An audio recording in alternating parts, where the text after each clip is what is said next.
Like, comment, and subscribe right now. Because once you hear what happens inside Rikers Island, you won't look at prisons the same way again.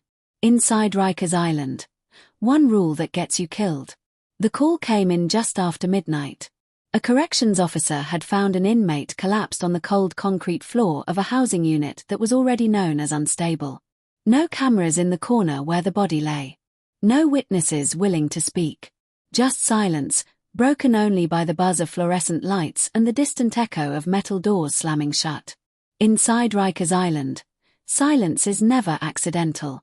The inmate's name was Marcus Hale, 26 years old. Picked up on a minor charge, waiting for trial. He wasn't supposed to die there. But in Rikers, supposed to means nothing. The medical team pronounced him dead before dawn, and by morning, rumors were already spreading faster than any official statement.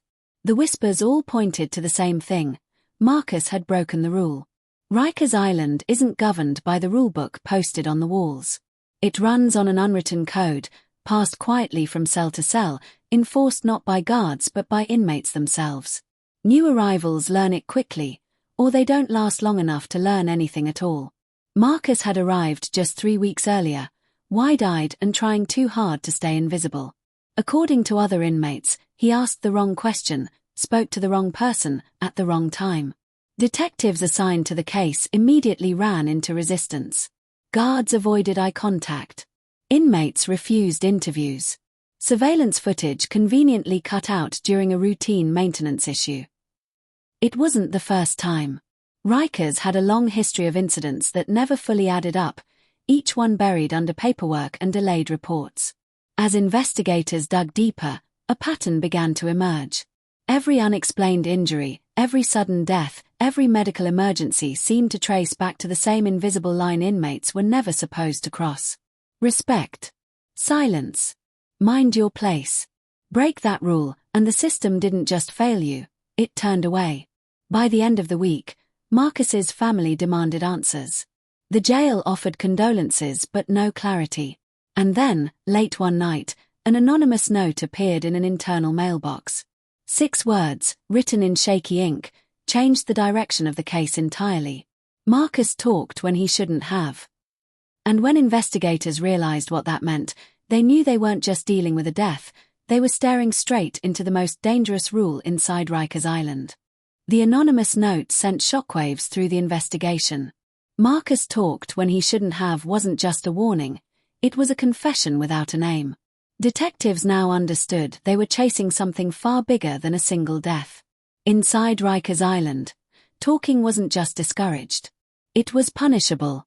As investigators reconstructed Marcus Hale's final days, they learned he had been placed in a housing unit controlled not by guards, but by inmate alliances. Chronic understaffing meant officers stayed behind their desks while prisoners enforced order themselves. In that environment, silence was survival. Complaints, cooperation with staff, or even asking for protection could be seen as betrayal. Marcus had been struggling. Fellow inmates later admitted he complained about threats, about stolen commissary items, about feeling unsafe.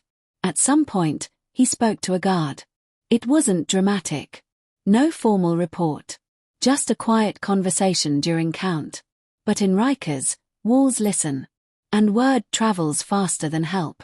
Soon after, Marcus was labeled a talker. That single word carried deadly weight. His movements were watched. Meals became tense. Nights grew longer. Requests for a housing transfer went unanswered. Medical slips vanished. Each small failure tightened the noose. Detectives uncovered a troubling pattern in jail records. Inmates who were assaulted or killed often had one thing in common: prior contact with staff. Complaints logged, then quietly ignored. The system appeared to punish those who sought help by leaving them exposed. As pressure mounted, one corrections officer agreed to speak off the record. He confirmed what many suspected but few admitted. Guards knew the rule.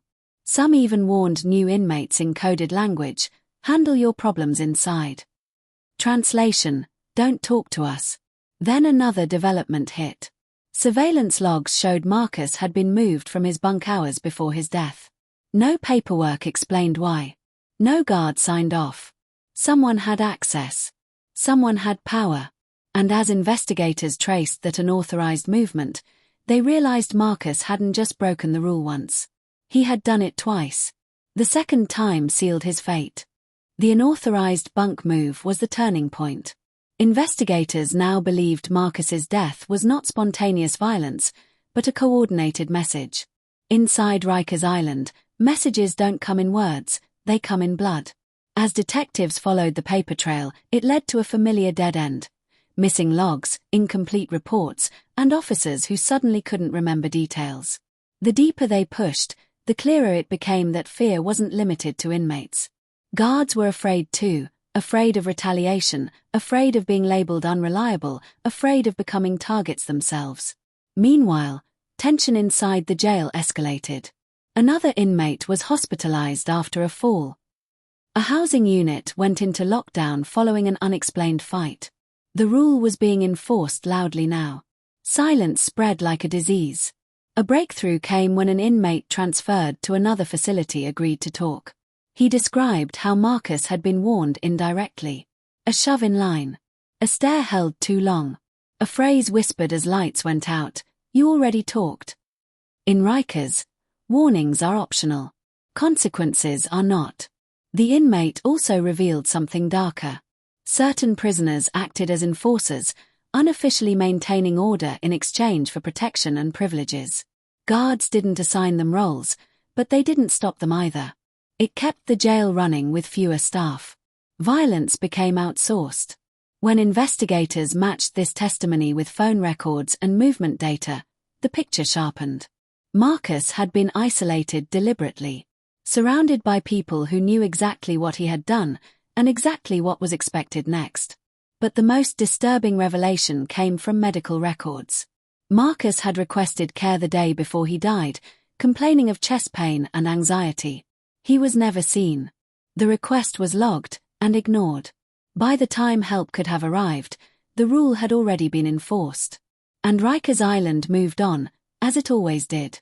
The official conclusion came months later. Cause of death: complications following an altercation. No individual held responsible. No criminal charges filed. Another statistic added to Rikers Island's long, uncomfortable history. But the truth lingered in the gaps between reports. Marcus Hale didn't die because of one punch or one fight. He died because he broke the one rule no one puts in writing. Don't talk. Don't complain. Don't ask for help. Public pressure eventually forced hearings. Lawmakers spoke about reform. Administrators promised changes. Body cameras were mentioned. Staffing levels discussed. Yet for those who had lived inside Rikers, the promises sounded familiar. Words had never meant much there. Marcus's family received a settlement. No admission of wrongdoing. Just a check and a carefully worded statement. The rule that killed him remained untouched. Former inmates watching from the outside recognized the pattern instantly. Rikers Island survived not on control, but on fear. Fear kept inmates silent. Fear kept guards distant. Fear kept the system running just well enough to avoid collapse. In the end, the most chilling part wasn't how Marcus died. It was how easily his death fit into the routine. Count cleared. Lights off. Another night inside America's most infamous jail. And somewhere, a new inmate arrived.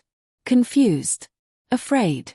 Unaware that the most important rule wasn't posted on the wall, but breaking it could cost everything. If you think this story was intense, you're not ready for the next one. Hit subscribe so you don't miss it.